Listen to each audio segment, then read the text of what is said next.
So my name's Maya Baker, and I worked with Dr. Irwin's class to make a poster on greenwashing and consumerism. So greenwashing is a marketing strategy used by organizations and companies to mislead their consumers into thinking that their products are environmentally friendly when in fact they are not. So as people are becoming more environmentally conscious, corporations are exploiting consumers' guilt about their own contributions to environmental degradation in order to sell them products. The problem with greenwashing is that corporations can engage in environmentally detrimental practices while maintaining a good public image. Government regulation on greenwashing is currently limited. So the main reason for greenwashing is consumer demand. The large environmental movement has encouraged consumers to buy sustainable environmental products. Current regulations on environmental marketing are lax. Many fluff words, such as all natural and eco-friendly, don't have any clear definition, and companies are using them to sell products. Oftentimes, people are willing to pay a little extra if they feel that they're helping the environment with their products. So companies can take advantage of this and upprice their greenwash products. Companies are able to profit through deception while negatively impacting the environment. Consumers may think that by always opting for the environmentally friendly option that they're doing enough to help the environment. So this might cause them to not make changes in other areas of their lives that could actually be more sustainable. The FTC does have some guidelines in place to regulate greenwashing. Companies can't falsely claim that their product is ozone-friendly, recyclable, or degradable. However, terms such as organic, sustainable, and natural are not regulated, and the FTC can't fully define what is eco-friendly. There are a few court cases in which companies were sued for engaging in greenwashing, one of which is in 2016, Volkswagen was sued for claiming that their cars ran on clean diesel.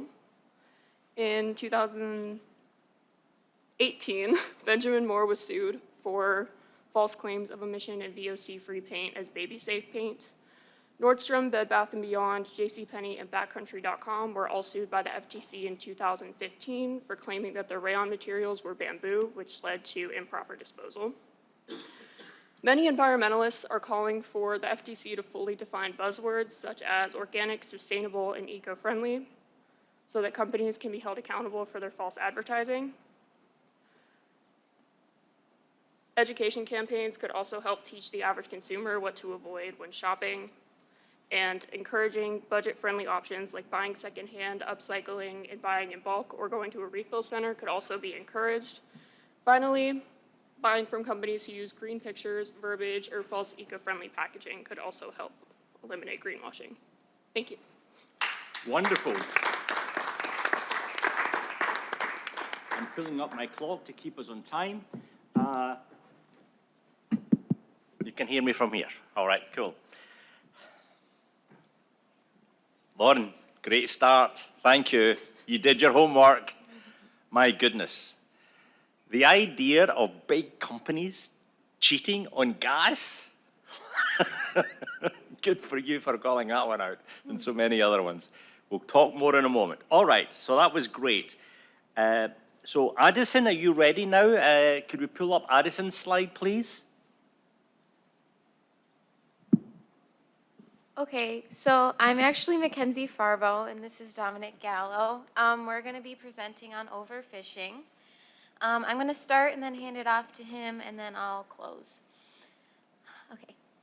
Environmental degradation has become a common practice among big fishery corporations and individual lifestyles, thus furthering our planet into climate change. Instead of fishing being a survival tactic for communities near bodies of water, fishing has become a leisure activity in which individuals take more fish than they need, depleting the fish population overall. Now, big companies have jumped in on the trend of over-depletion without concern as a way to ensure that profit margins continue to increase. We must consider the implications of these actions. So what causes overfishing? The poor management of fishery businesses leads to invalid records of their fish intake. With individuals being paid to catch fish for these fisheries, it's hard to regulate the way and how many fish are being caught by each person. Additionally, Coast Guard and government regulations are not being enforced. While trying to get as much profit as possible, companies become unsustainable as they overdeplete fish communities. 85% of the world's fisheries are overexploited and are now being forced to recover fish communities so as to not kill them off entirely. Additionally, the nets used by these corporations are not safe at all. They catch sea creatures that are not desirable to the fisheries but end up being killed or injured anyways. This creates an even higher depletion rate in which these animals do not even serve any economic benefit. I'm Dominic. I'll be covering. So you're Delaney, right? I'm Dominic. You're Dominic. All right, sorry, I've got the name. Yeah, I know, I see that. I'll come back to that. So Dominic, thank you. Yep. I'll be covering why overfishing is allowed to happen and some of the consequences of it. Overfishing practices happen all across the globe, and there's not much pushback against it. Is it not? Thank you. Much of the why comes down to really two major factors. It's the commercial forces and just there's weak regulations and restrictions, and they're hard to enforce logistically. Regulations are difficult to enforce and often get ignored by fishers who are trying to meet deadlines and maximize their own profits. These fisheries are driven much more by their own profit margins, which lead to the disregard of wildlife and health of the ecosystems they exploit. And it's hard to regulate wherever there's just fishers out at the high seas, because it's just, a lot of times it's like the Wild West out there. But there's a cycle of overproduction by fisheries who run on low profit margins. They lead to the underproduction and further environmental damage. The weak regulations allow for excessive fishing, depleting of the fish stocks, which pushes the fisheries to continue excessive fishing in an already depleted environment. This reflects an idea in class called the tragedy of the commons. Everyone has access to these goods, therefore everyone can exploit them. And you'll deplete that environment until it's just no longer able to recover. Now, the consequences of overfishing are ones of environmental and societal damage. Usually large trophy fishes are targeted, decimating one population has a significant ripple effect across an entire ecosystem. Just like when sharks are targeted, that decreases their population, and it makes the rise in a manta ray population, which puts smaller fish and shellfish in a vulnerable position. It's one population being tampered with puts the entire ecosystem in threat for collapse. Another consequence that I found inside the Scientific American was that there was a 50% decrease in fish population since the 1970s. This leads to excessive algae growth. It disrupts and makes the waters more polluted and harder to control. This even connects to what we just saw in the last session about the red tide.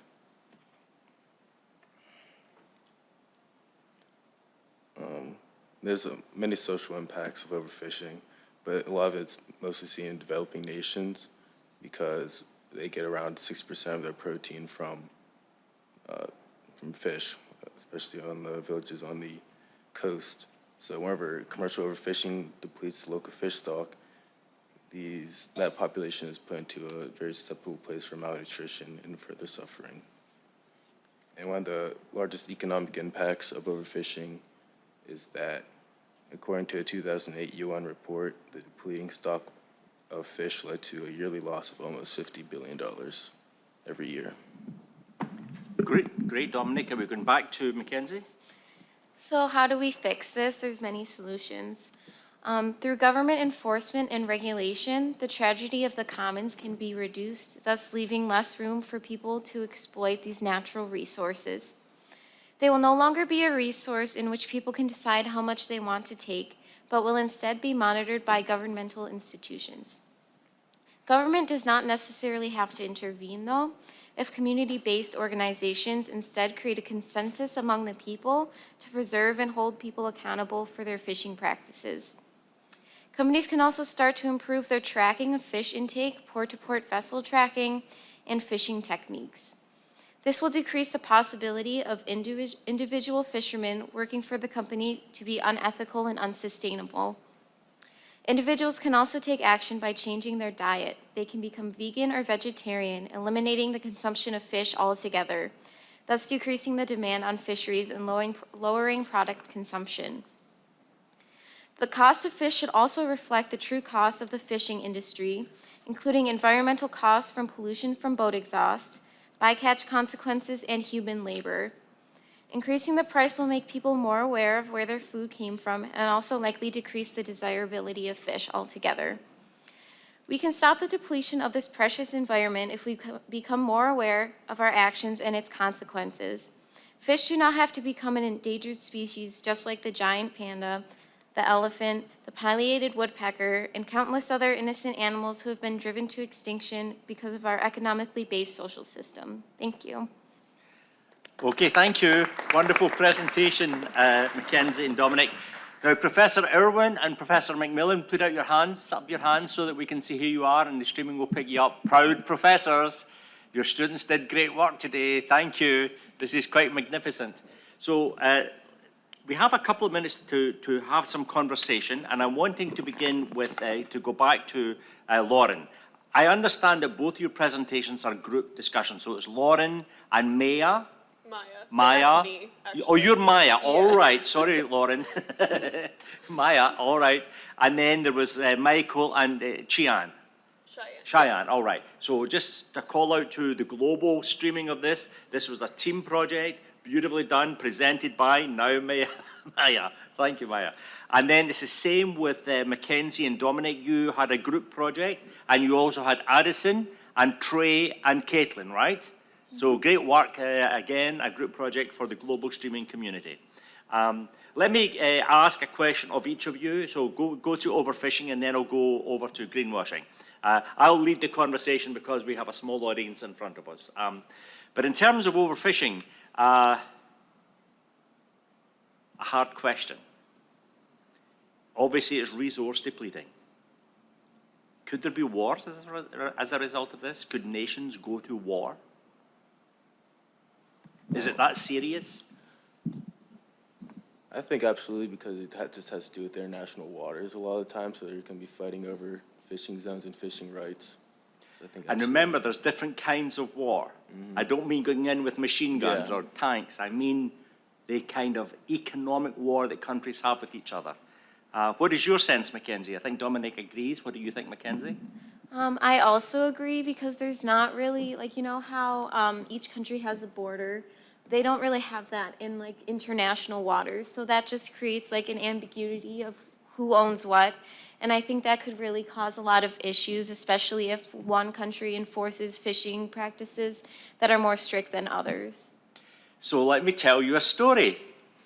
Scotland has got wonderful fishing off the coast, you know, on the top left part of Europe, all this ocean of the Atlantic, and there are fishies coming in to feed fish and chips.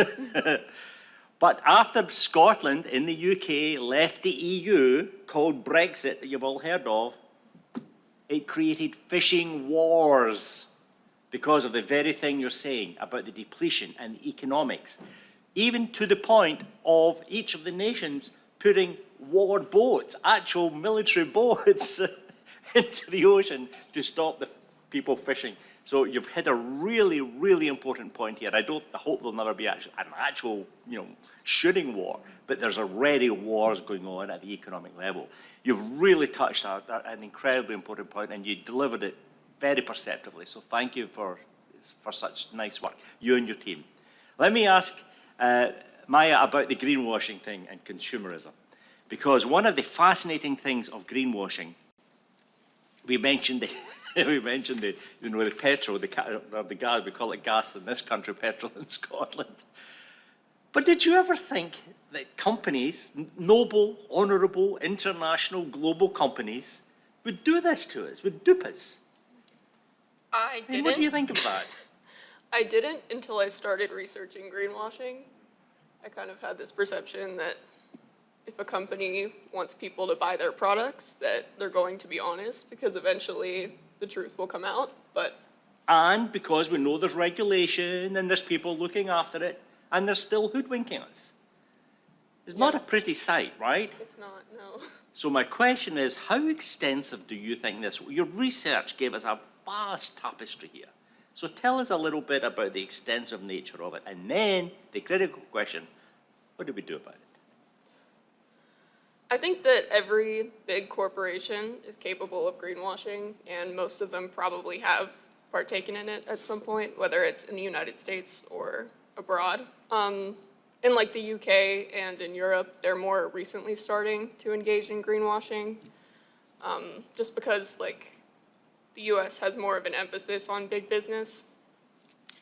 I think that it is a very vast issue, and it is a problem in every country and with a lot of big corporations. And one of the pieces that your team so helpfully brought out is that this is an under-the-table phenomenon, but it is pervasive, and it's causing catastrophic damage. So good for you for calling it out, good for you for telling us we've got to watch for it and change it. So thank you, Maya, and thank you, Dominic and Mackenzie. Just stay where you are because we're going to move on a little and have some work together at the end. We're now going to Professor McMillan's group. Is Anna here? Anna Courtney? Anna, please come up, Anna. Yes, have a seat up here. Just sit here beside Maya. And you have this microphone here. So have we got Anna's slide ready?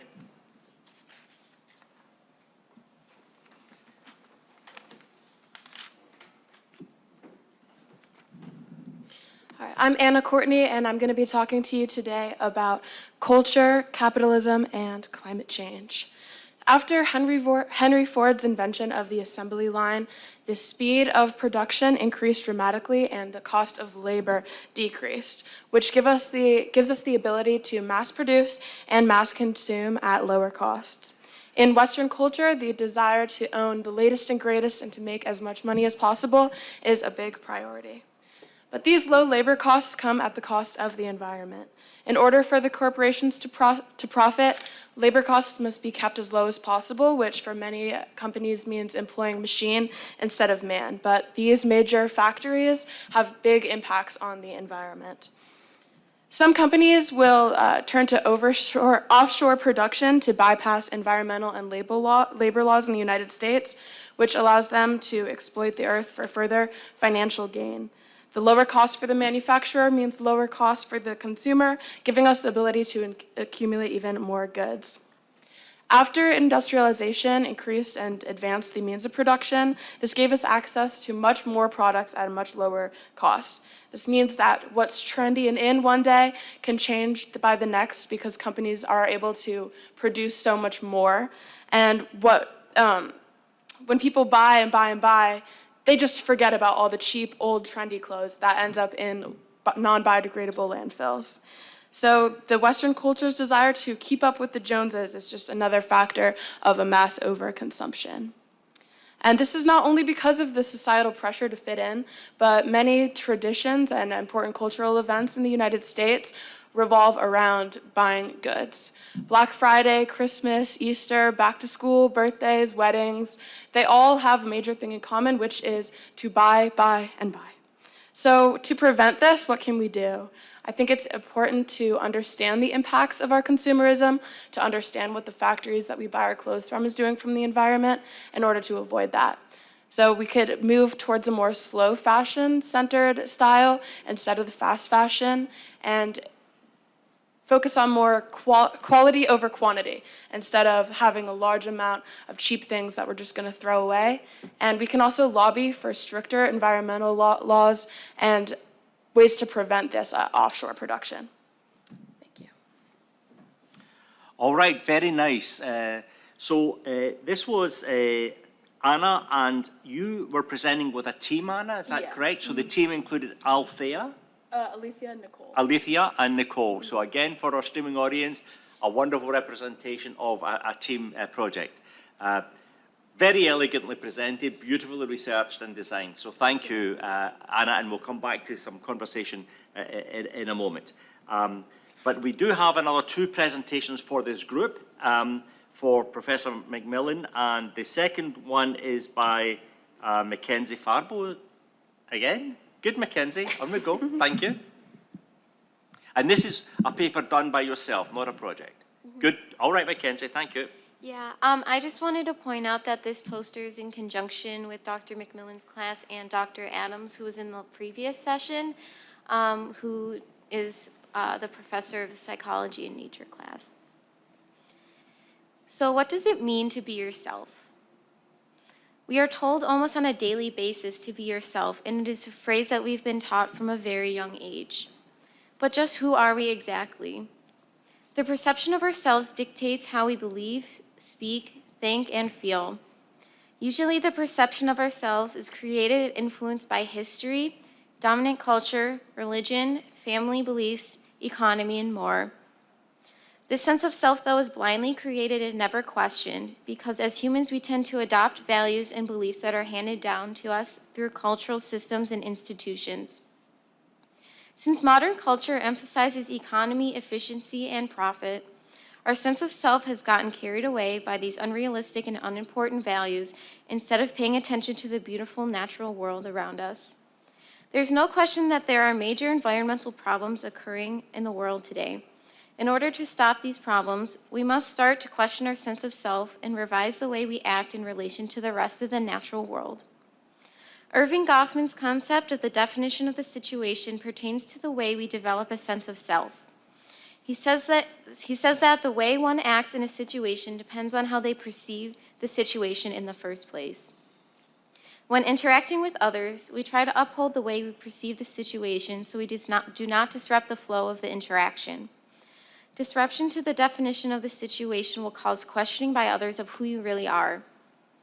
Therefore, according to Goffman, our sense of self is socially constructed as we interact with others and perceive the world in different ways and can change depending on the situation we find ourselves to be in at that moment. Instead of trying to find ourselves outside of the socially constructed modern society, we seemingly get caught up in the way society is automatically run by acting as a specific self within interactions between each other. Before the modern era, humans, especially those in indigenous cultures, had a true sense of self that was not overly involved with socially constructed values like the economy. Instead, their sense of self reached beyond their skin-bounded bodies and incorporated more than human beings like plants, animals, the weather, and spirits. As the world became more industrialized, humans became more and more obsessed with acquiring wealth and developing the economy. As a result, instead of being around nature, we find ourselves needing trivial things such as luxury cars, designer purses, iPhones, and many other things, as we try to fill the void that nature once filled in our lives. All hope is not lost, though. Nature has not gone away completely. To be able to find our true sense of self again, we must regain conscious contact with nature that we once had as indigenous cultures before the modern era. We can achieve conscious contact through experiential exercises like meditation, immersion into religion, conscious attunement to nature, journal writing, yoga, and many other practices. With practicing these exercises, the illusory boundaries we have created between ourselves and the rest of nature will dissolve, and we will once again be able to see the world as it really is, all beings as one. Like Goffman, Weigert had an interactionist perspective which emphasized that all beings are actors in the world. Through experience and relationships, all beings are impacting other actors within the overarching community. Furthermore, we must be aware of how we interpret the world he calls our accounts, and take responsibility for how these accounts impact the rest of the actors in the world. By sticking to the modern way of life and the social constructions we blindly follow, we are creating a huge rift between human beings and the rest of the natural world. Instead of seeing nature and ourselves as an interdependent system of relationships, we cut ourselves off from the true reality of the world. Because of this, we do not consciously recognize the implications of our actions and our constant degradation of the environment. We can only start to solve problems of climate change and environmental disasters if we shift the way we see ourselves and partake in experiential exercises which will lead us to see ourselves as a part of an infinitely bigger whole. With this realization, we will begin to care for our surroundings and hopefully be able to reverse environmental degradation in time to save our planet.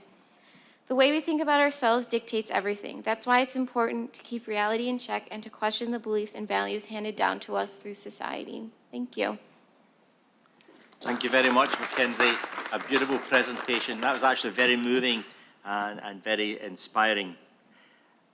And we'll further converse on this in a moment. Let's now go to the final paper of Professor McMillan's class. Is Delaney Fiore here? Delaney, on you go, please. We have your paper up. My name is Delaney Fiore, and I'm speaking about closure and the green burial movement. So in the West, we have this idea about grief, popularized by E. Kubler-Ross, that grief occurs in stages. And the final stage is always characterized as acceptance or closure, basically encouraging people to eventually move on following some type of loss.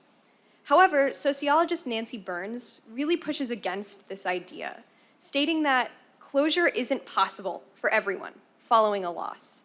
And by normalizing this idea of closure, we've allowed it to be commodified by different industries, particularly the funeral industry. So the funeral industry is socially incredibly predatory.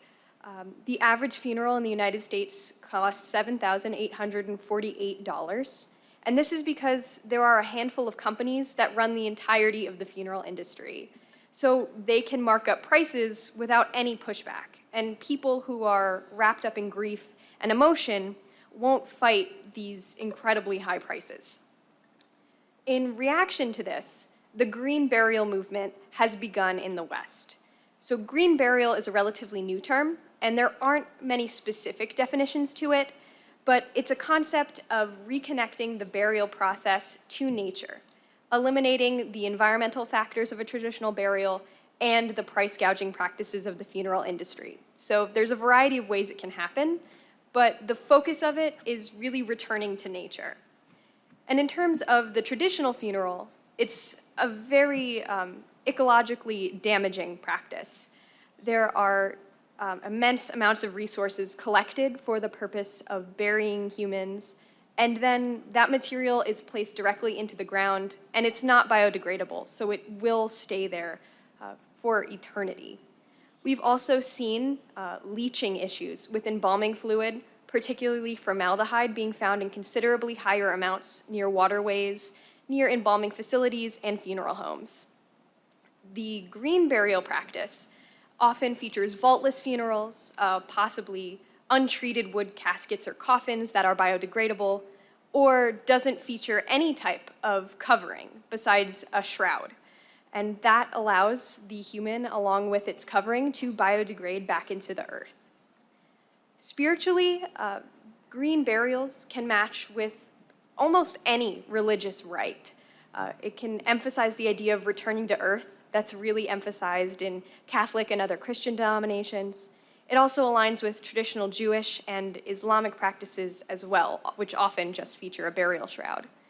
And for secular individuals, there's still a great meaning in this practice as it connects you to the history of the human race. Embalming is a very recent invention, so you can still find some type of meaning in a green burial as you would a traditional funeral service. In terms of how we can allow for this change in our cultural norms to take place, we really have to adapt how we think about death and closure. Closure is not a necessity, and we can move on and live perfectly happy lives with still feeling that grief and pain if we allow ourselves to. This idea will help us not become the prey of the practices of the funeral industry. We can also take collective action in pushing for more access to green burial spaces and by encouraging the funeral homes in our areas to take up these practices and take action against those predatory practices of larger funeral homes. Thank you.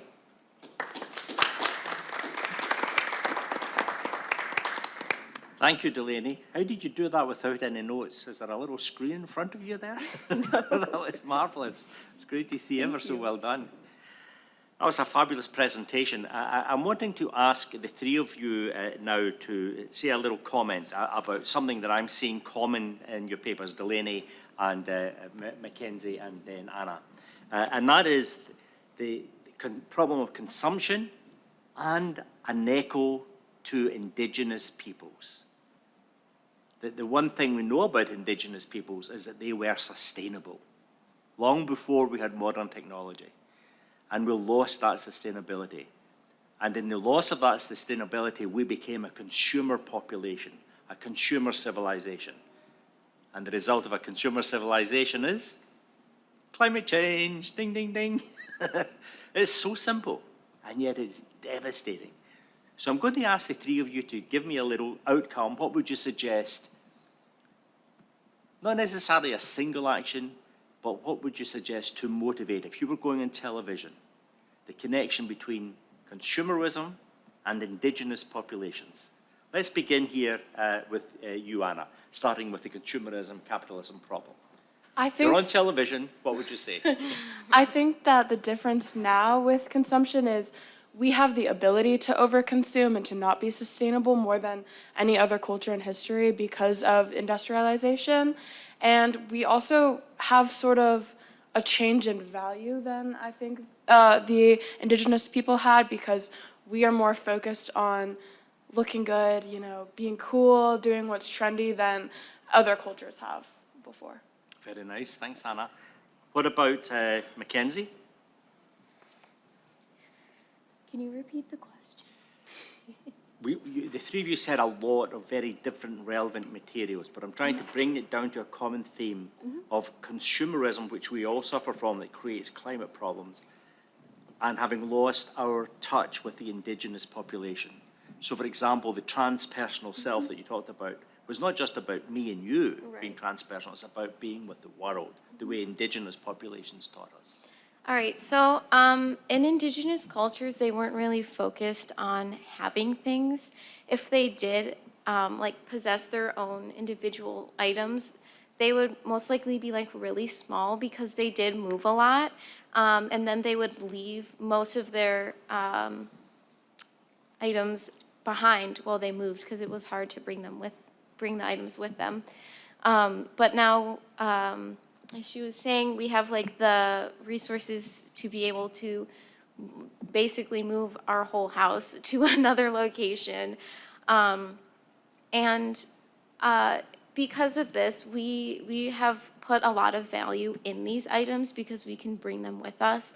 But in Indigenous cultures, they kind of saw value in being with each other, because that's what they always had with them, was their tribe and their family. So they don't really get, I guess they don't really put, like I said, put value on, like, the small things that we're so caught up in right now.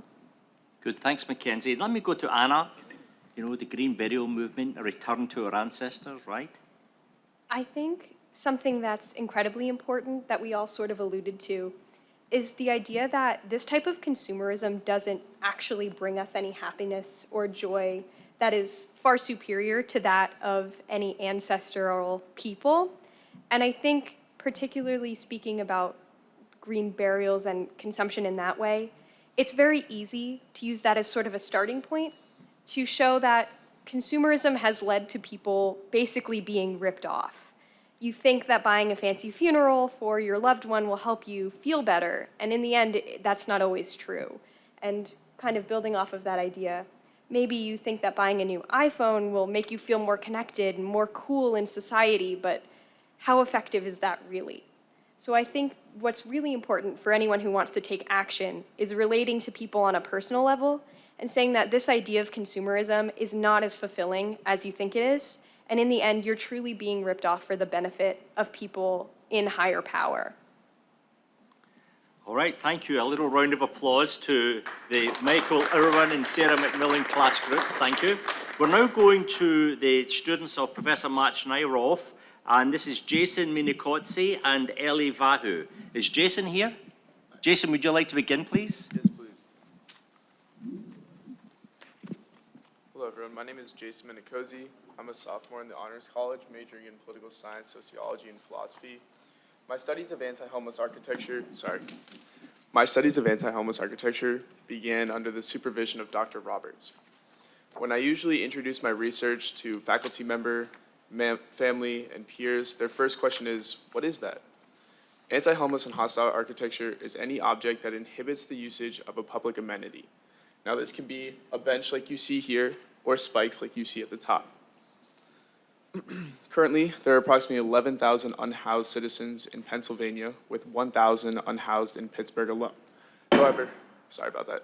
This survey reported by the Allegheny County Department of Health and Human Services acknowledges that not all unhoused citizens were accounted for in these surveys as a result of canvassing issues. So this didn't include places like the Pittsburgh airport or any abandoned houses in the city. Along with these alarming statistics of unhoused, there's also been a gradual increase in the homeless population over the years. And this begs the question, how is Pittsburgh's homeless epidemic so well hidden from the public eye? This form of architecture dictates how someone interacts with a publicly owned bench, trash can, or ledge, or a negative space, which is an area untouched by man-made edifices. Anti-homeless architecture aids in the stratification of this vulnerable population and strips the unhoused from their right to the city. Now, this is not to claim that this is the main driving force in the segregation of those with property and those without, but it is a visible and disruptive reminder that those less fortunate are not welcome. At this point, some of you may be asking, what is the difference between anti-homeless and hostile architecture? Now, if we look here, we can see that this trash can is anti-homeless architecture, and it is much less visible than the spikes, which are blaringly obvious and serve only one purpose, and that's to deter, quote, rough sleepers. Now, hostile architecture began in 1972 with Oscar Newman's defensible space theory, and this theory incorporated a multifaceted approach to urban crime prevention using the lived environment. So this may be like street lights, or I've seen lasers be used, or just the way that they organize an open environment. And then anti-homeless architecture is the evolution of hostile architecture. Over the course of the years since the release of this architecture, public opinion has seriously declined because we know that the solution to homelessness is not to banish them from the city and not to shed them from not to hide them from the public eye. So architects need to find a way to create less hostile ways of deterring the unhoused, but still to serve the same purpose, like we see with this trash can here. Now, you could be asking, Jason, what in the world is so malicious about a trash can? And I'll tell you. The problem is that rain lid is what they call it, affixed to the top, prevents an unhoused person from going in and maybe getting food, or if they have an item that they like. And now this is not to assume that all unhoused people dig through the trash. That would be a gross overstatement. But this is saying that it prohibits the usage of anyone from doing this. So whether it be the unhoused or a kid or an elderly person that may have dropped something in there. But that begs the next question. What is more malevolent than a trash can? And the answer is art. That's right, there is exploitative art. So two of the largest contributors to Pittsburgh's subscription of population stratification include Victor Stanley and the Pittsburgh Cultural Trust. Now, Victor Stanley is the lead manufacturer of these, quote, anti-sleep benches, which feature an arm bar in the middle of it. And it was stated in an unofficial conversation with Victor Stanley that the purchasers of these benches with the center armbar do intend to use them for the purpose of unhoused deterrent. Now, unlike Victor Stanley, so while Victor Stanley does not openly admit to their questionable ethics, the Pittsburgh Cultural Trust chose a different approach. Trust CEO Kevin McMahon wrote a letter to Pittsburgh's Mayor Peduto after a shooting in the Trust owns Casa Plaza. Now, in this letter, he asked for more police activity in the area. However, this request received much backlash. The Casa Plaza is the epitome of malicious art. This plaza features negative space that could benefit the public and possibly aid in the reassimilation of the unhoused back into their own city. Instead, they've constructed a 25-foot tall copper artificial waterfall. I know, how pretentious. Not only did this waterfall boast a beautiful flow of undrinkable water, but also featured approximately 20 anti-homeless and anti-sleep benches that just so happened to be sheltered by luscious trees that they planted for all the general public to use. However, what general public is this referring to? Does this general public include the unhoused that have been exploited and exiled from the land? No. To revisit the proposal for higher police activity, the increase in violent crimes is a result of displacement coupled with limited and decreasing areas for the unhoused and other disenfranchised communities to reside in. Excuse me. For example, the Hill District, or Police Zone 2, which is an area in the process of hypergentrification resulting in increased crime statistics. The compartmentalizing of communities in Pittsburgh is a combination of both income and race. Unfortunately, I have a limited amount of time, but a plethora of research that I would love to present. I will skim briefly over the intersection of class and racial identities in conjunction with homelessness. And now, as you see, this graph right here does show the breakdown, the racial breakdown of homelessness in America. And we're seeing that there is a white majority, of population in general, but they only comprise about 37% compared to the 58% of unhoused Black citizens. And this plague of anti-homeless architecture commands a suffocating hold on the unhoused. The legality of this architecture tends to exist on private property, even if the bench itself is public. So without legislation, the prohibition of the distribution of all forms of hostile and anti-homeless architecture is impossible to regulate. Private corporations choose to invest in this architecture, which symbolizes classist antagonisms between the bourgeois, the proletariat, and the lumpen proletariat. Both of these elusive classes have subscribed to dialectical and proliferating conflicts in a capitalist society where they compete to own the means of production. However, the usage of this architecture only furthers the divide between the ruling class and the rest of the society. The lumpen proletariat are forced to exist outside of our artificial society, both through exile via architecture and state-sponsored violence, as we saw with the request made by the Pittsburgh Cultural Trust CEO. Thank you for your time and have a great day.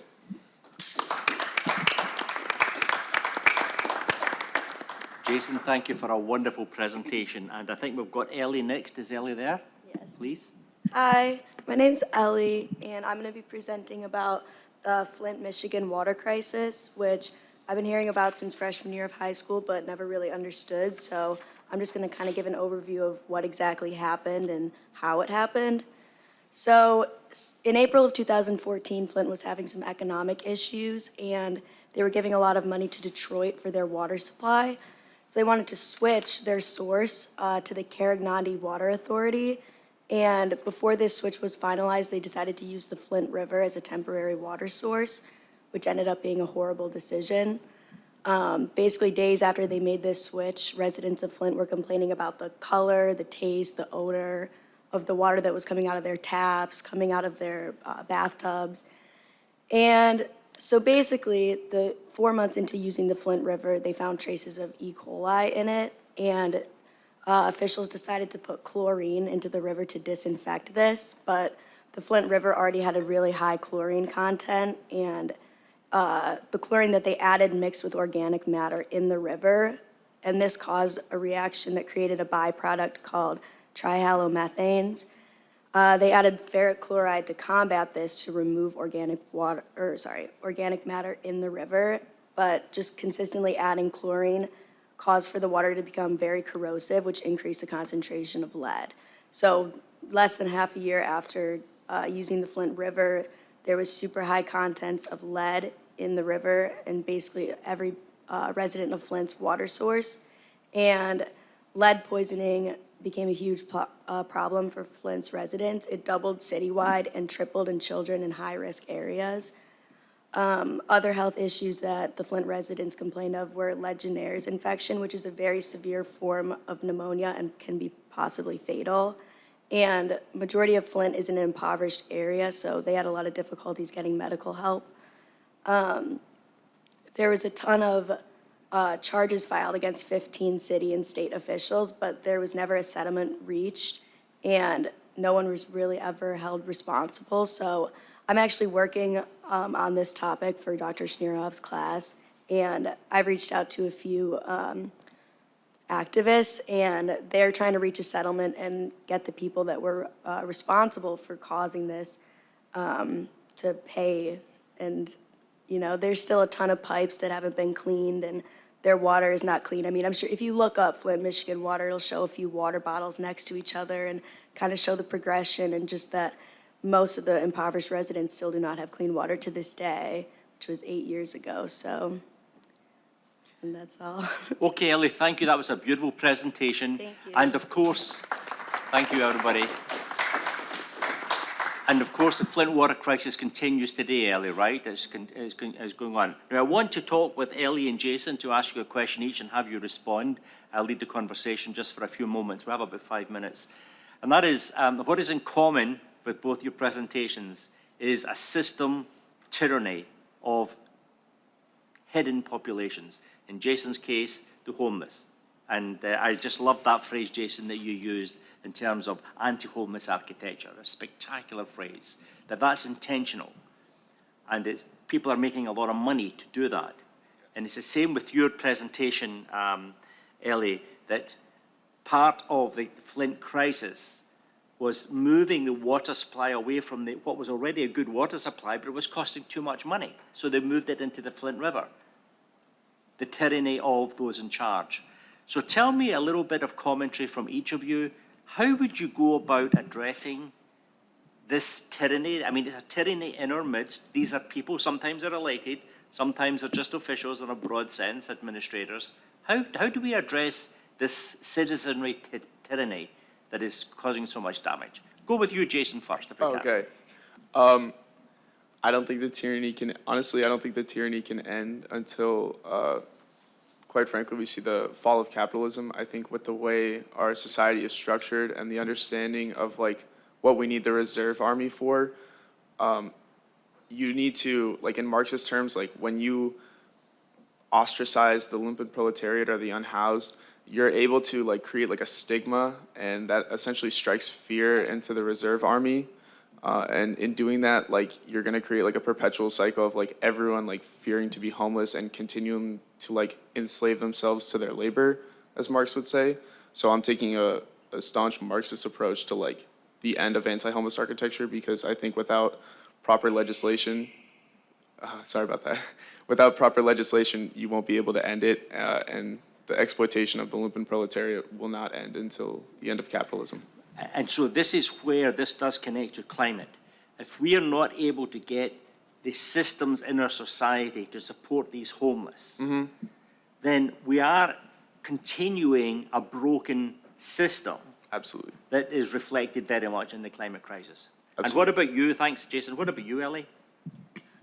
I agree. I think that the people in charge, it's kind of up to them, but they seem to be making the wrong choices a lot of the time. And I mean, Flint's an impoverished area, and I'm sure there were a lot of other things they could have done to cut costs, and switching a water supply probably wasn't the greatest decision they could have made, but yeah.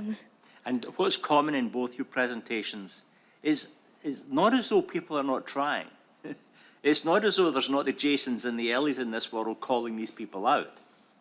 This is not a silent problem, but this is persistent, determined opposition to make a change. Am I right?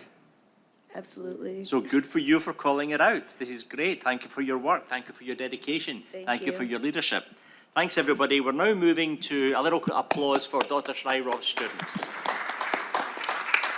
And we're now moving to the final three papers, and there's a slight change here. We're moving to the graduate level, and we're going to have Gabriela Agostara, Brianne Helfrich, who's going to do it by Zoom, and Francis Sarpong by Zoom. And what I want to say is a little introduction. This is reflecting a major change at Duquesne University. There's a large centre at Duquesne University for ethics in healthcare, and its name was Centre for Healthcare Ethics. And it changed its name to the Centre for Global Health Ethics, specifically because of the connection we have in our conference between health and global difficulties. So the health global resiliency piece is going to be reflected in the next three papers. So let's begin with Gabriela Agostara. Could we have Gabriela's paper posted? All right, so Gabriela? I'm going to be presenting on the resiliency of gene editing therapy for psychological conditions, a sustainable approach to reduce suffering through therapeutic interventions.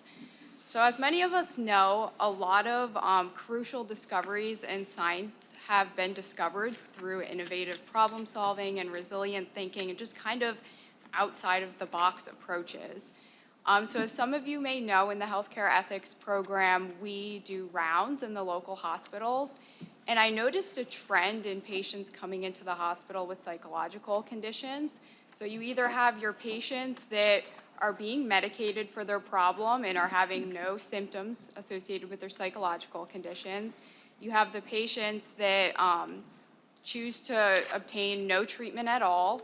And then you have the patients that are receiving every therapy possible, talk therapy, medication therapy, and they're receiving no relief from their pain and suffering that they're experiencing from their symptoms. So as a result of this, I started to think about what if we could take a resilient approach to therapeutic gene editing to mediate these patients' suffering. So in order to kind of understand this process, I broke it down into, looking at the physical conditions and then looking at the psychological conditions as well. So for genetic interventions for physical conditions, I broke it down into 3 categories. So most of our research revolves around diagnosis, treatment, and eradication. So for diagnosis, I'm sure many of you have heard of the BRCA1 and the BRCA2 gene in breast cancer. We're able to recognize these genetic markers to determine a woman's susceptibility to breast cancer. So then from there, the patient can decide whether they want to have a double mastectomy or how they want to proceed with their treatment options. Into our treatment category, we're able to target more effective treatment methods. So for example, there's something called desmoid tumors, which are just very fatty tumors. They're non-cancerous. We're able to genetically sequence these tumors to determine how to effectively treat them. And then comes in resiliency or eradication, and this is where therapeutic gene editing comes in. So we're not currently doing this in humans right now, but in lab settings, for example, we can eradicate diseases entirely before they even occur. So for example, in cystic fibrosis, the CFTR gene is what leads to all the symptoms associated with cystic fibrosis. So if we edit out that gene, there's no cystic fibrosis and there's no suffering for that patient. So when we look at genetic associations, for psychological disorders, we have a lot of association studies that have been done. So I looked at bipolar disorder and schizophrenia, and right now they're looking at genetic risk loci. So basically what genes can be associated with bipolar or schizophrenia. So that would be, for example, the DGKH gene or the ANK3, and then in schizophrenia, chromosomes 1q and 2q. So the main point that I make in my paper is looking at the pain and suffering associated with both of these conditions, with psychological conditions and physical conditions. And they're very similar but very different at the same time. So with physical conditions, you have physical pain, you have psychological pain that could come as those as a result of the physical symptoms. And then from that, you can have loss of employment or strained relationships. And then looking at the psychological conditions, you have those same symptoms. So you have psychological symptoms that can also manifest into physical symptoms. And from that, you can have loss of jobs, strained relationships again. But where these two differ is the treatment-resistant aspect of it. So in physical conditions, we think of treatment-resistant as terminal. So the difference here, though, is with terminal conditions, you're still getting mediation for the pain and suffering. So for example, we have palliative or hospice care that will, treat those symptoms that you're receiving or that you're having, even though the condition is terminal itself. So when we think of psychological conditions, these treatment-resistant disorders, patients are not receiving any mediation for those symptoms. So there is no palliative or hospice care for patients with psychological conditions. So if we turn back to that model that I was talking about, the diagnosis, treatment, or resiliency, with psychological conditions, we can continue to genetically sequence these disorders and determine susceptibility to the disorders. In the treatment aspect of it, we can explore targeted medication therapies, but for the treatment-resistant disorders, these usually are not effective, because even though we can target treatment methods in different medications, they're not effective in the patients that are having treatment-resistant disorders. So this is where the resiliency and eradication comes into play.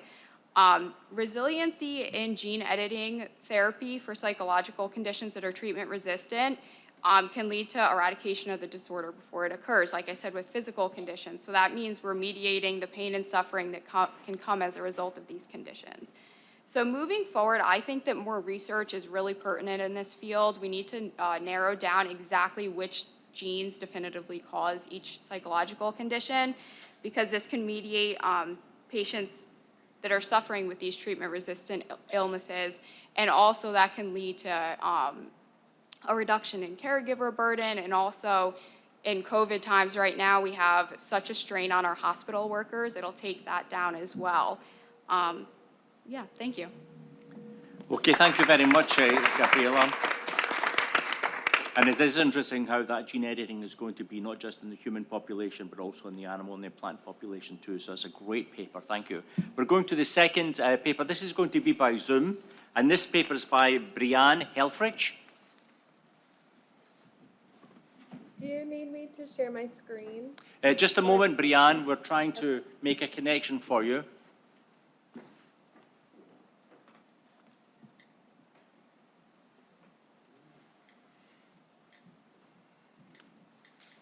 All right, Brianne, I think we're ready. Perfect. Okay. Hello, everyone. My name is Brianne Helfrich, and today I am presenting on my paper titled The Resiliency of Embryo Interventions to Resolve Serious Genetic Disease. Before we begin, I want to state that embryonic gene intervention has been a topic of ethical concern for many years. However, with everything in ethics, we must look at both the risks and the benefits that present. So, embryo intervention can provide resiliency in the treatment of disease by transferring genetic material into the cells of infected patients. This method can treat diverse clinical indications and tissue targets. Currently, many soon-to-be parents use pre-implantation genetic testing as a means of evaluating the genetic composition of their embryo prior to implantation. Most often, when we hear embryo intervention, we think of somatic cell therapy, as this is the method that is being conducted within the United States. There is resiliency in this treatment method, as it can cure diseases by modifying the cells present in the tissues of the body. Germline therapy is the other method often discussed. However, this therapy is applied to the gametes, and it has the potential to prevent genetic disease from being passed on to the patient's offspring and future generations. As beneficial as this method could be for society, it does bring about a lot of ethical concerns. One concern is surrounding the topic of mosaicism, which is the presence of unrepaired and repaired cells within the same embryo. Another concern stems from the concept of the unacceptability of using a person solely as a vehicle for creating genetic change for their offspring. On the topic of ethical considerations, safety and efficacy are of the utmost importance regarding genetic intervention. Ex vivo gene therapy is often deemed as the safer method due to the fact it is conducted outside of the womb and efficacy can be determined prior to implantation. The resiliency in ex vivo gene therapy is more precise and accurate. Patient autonomy and informed consent will always remain the core principles within ethics surrounding decision-making. The informed consent process regarding human studies must educate and share the purpose of said gene therapy trial. Gene therapy trials require recognition of personal dignity of all individuals, respect towards individual decisions, and the acknowledgement of the centrality of personal choice. Two known disorders that are being treated by gene therapy are human severe combined immunodeficiency, which is SCIDS, and spinal muscular atrophy. SCIDS is a prenatal disorder that greatly affects the development of T lymphocytes and can lead to death if it's not treated within the first year of life. In May 2016, Strimvelis was the first ex vivo gene therapy approved for SCIDS. Spinal muscular atrophy is an autosomal recessive disorder. It is characterized by the degradation of alpha motor neurons in the spinal cord as the SMN1 gene is deleted or mutated. In May 2019, Zolgensma was approved by the FDA as an effective gene therapy treatment for this disorder. As we can see, the resiliency of gene therapy has begun to gain recognition throughout our society as it can provide many benefits to us. However, gene therapy still has a long way to go before ethical guidelines will allow all forms to be practiced. Thank you all so much. Okay, thank you very much, Brianne. And as I mentioned with Gabriella, Brianne's paper on embryo interventions at the genetic level is also going to be critically important for the animal population. We've heard a few references to farming and so on. This scientific breakthrough is going to enable animals to be much more climate friendly as we go forward, especially in terms of farming. So thank you, Brianne. We're now going to the Zoom presentation of Francis Sarpong. Francis? Yeah, thank you. My presentation is on ecological resiliency in a biotechnological era. I'm asking whether the focus should be on humanity's benefit or nature's benefit. And my thesis is that climate resiliency must focus on interventions that enhance nature's benefits in addition to human benefit. And I think that it's important to pay attention to how we utilize other resources in our environment. Based on the perception that human beings are dominion bearers, we tend to utilize other resources in the environment to our own benefit. And sometimes the Christian understanding from the book of Genesis has a deep influence on how we consider ourselves as subjects of curation. And this way, we try to utilize other species to benefit ourselves.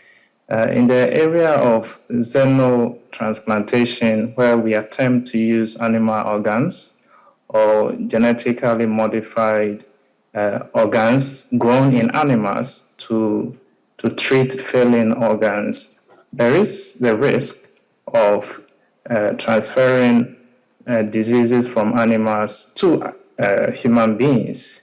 And that is where I think that we should always look at the risk and benefit analysis carefully in order not to cause the more serious harm in our bid to use the resources available to us to end human suffering. And I think that it's important to take a clue from the COVID-19 pandemic, the source being the unleashing of viruses from Wuhan's wet market. I think that is a caution that the way we interact with animals should always be with the sense of trying to benefit both human beings and also trying to sustain nature so that we don't in turn bring more harm as we try to end human sufferings. So my basic argument is that in trying to focus on climate resiliency, we should also focus on ecological resiliency, that how we interact with other species of our world should be modeled after trying to make sure that we don't cause more harm. So we have to do the risk and benefit assessment carefully. So resiliency in ecology requires resiliency in biotechnology development to diminish the risk that these biotechnology can bring to our world. So with xenotransplantation, I think that we should tread very cautiously, although it has a lot of potential to heal diseases. but we have to really do the risk-benefit analysis so that it doesn't cause another pandemic in our world. Thank you. All right, Francis, thank you so much indeed. That was a wonderful presentation, challenging us as we take biological approaches to fixing climate resilience. We've got to be attentive always to ecology. Francis, before you go, where are you beaming in from? Where are you? Oh, I am in New York. You're in New York. All right. I meant to ask the same for Brianne Helfrich. All right. So thank you. That was wonderful. So a special word of thanks to the 3 graduate students presenting their work, and a much, much, much appreciated thank you to you undergraduates for doing stellar work with your faculty, with your professors, and having the courage to come present. You'll be great teachers. You'll be great conference presenters and great leaders in society. Thank you all. We'll break about 2 or 3 minutes early. We have lunch boxes for everybody, so please take lunch, enjoy, and our next session begins in about 20 minutes' time. 12:15, 15 minutes. Thanks, everybody. Thank you, students. That was wonderful.